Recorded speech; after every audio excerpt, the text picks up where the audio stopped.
I never thought I would tell this story.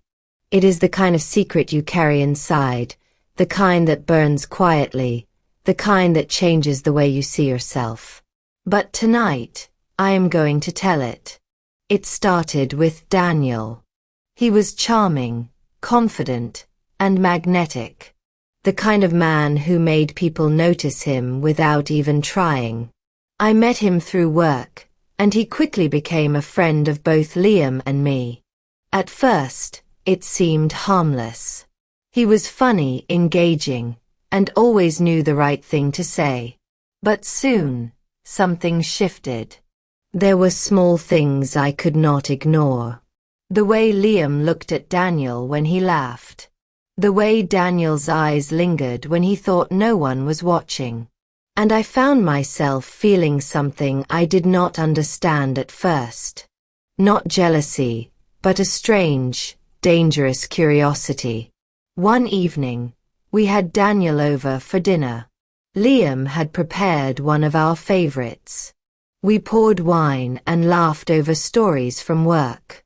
But as the night went on, I felt a subtle electricity in the air. Daniel was funny, attentive, and there was a softness in his eyes when he looked at me that made my pulse quicken. Liam watched. Not with anger, not with control, but with this calm awareness that unsettled me. He allowed the moment to exist, to grow, and I realized I was part of a situation I had never imagined, and yet part of me wanted it. Over the following days, subtle changes began. Liam would create situations where Daniel and I spent more time together. I noticed the smallest details.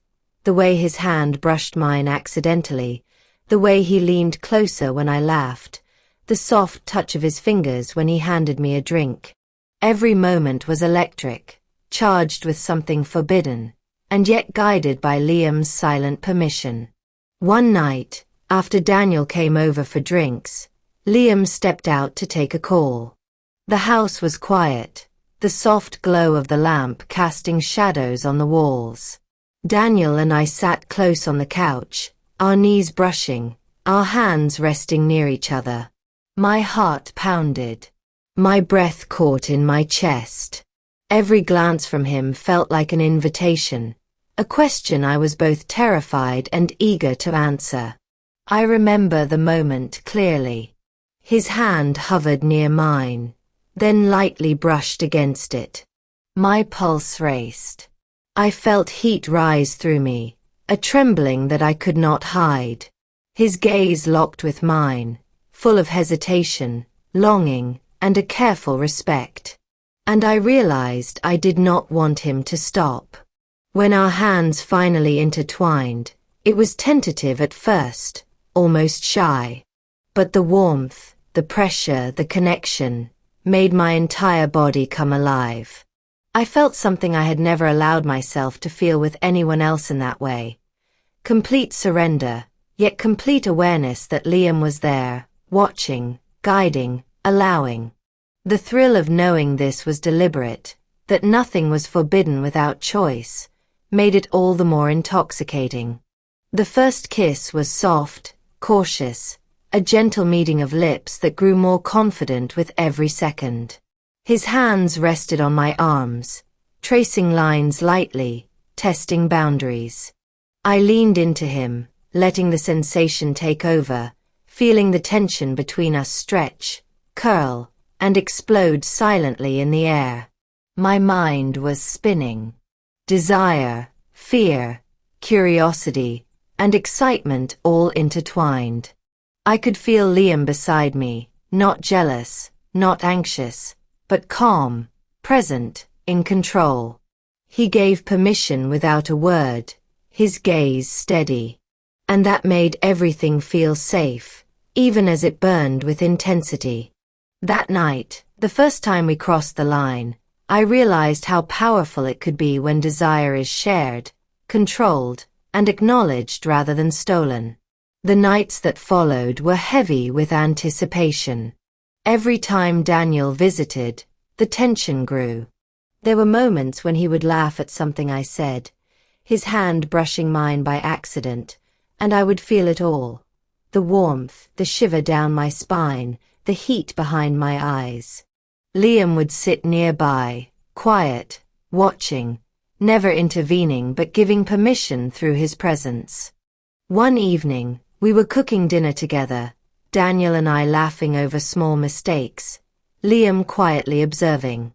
I felt a spark pass between us, a look that lingered too long, a brush of fingers that made me catch my breath.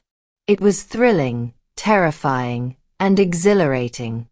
The lines of what was acceptable blurred, and I realized I was falling deeper into a desire I could not name fully, yet I wanted to explore. The night it fully happened was unforgettable. Daniel came over for a casual drink, but the moment felt different. Liam excused himself briefly, leaving us alone. Every laugh, every subtle touch, every glance was magnified. The air was thick with anticipation. My heart was racing. I felt the world shrink to the space between us. Daniel reached for my hand, hesitated, then held it. The warmth, the slight pressure, made my body tremble. I looked at him, and in that instant, everything was clear. I wanted this, I wanted him, and I wanted Liam to see it, to approve it silently. The first kiss was gentle, exploratory, a conversation without words. But as it deepened, it became urgent, hungry, a release of tension that had been building for weeks. Every brush of lips, every hand resting on my arm, every fleeting touch of fingers sent shivers through me. I felt alive in a way I had not known in years. And when I glanced at Liam, his calm smile told me everything. Permission, control, desire all intertwined, making the experience both forbidden and safe. After that night, I moved differently. My confidence, my awareness of desire, shifted. I felt the thrill of knowing that I could surrender, explore, and yet still be in a safe space. Daniel and I learned the rhythm slowly, carefully, respecting boundaries even as we tested them. Liam's presence, quiet and controlled, made every interaction electric. I realized that desire does not always destroy. It can awaken, transform, and reveal parts of yourself you never knew existed. It can make you feel alive in ways the ordinary cannot. That night, we crossed a line, and yet it was not betrayal. It was deliberate, shared, and guided with awareness. Now, I want to ask you something. If you were in my position, would you have followed your curiosity, or would hesitation have stopped you? I want to know what you think. If you found yourself drawn into this story, do not forget to like, share, subscribe, and turn on notifications so you won't miss our next story. Until next time, it's moonlight and roses.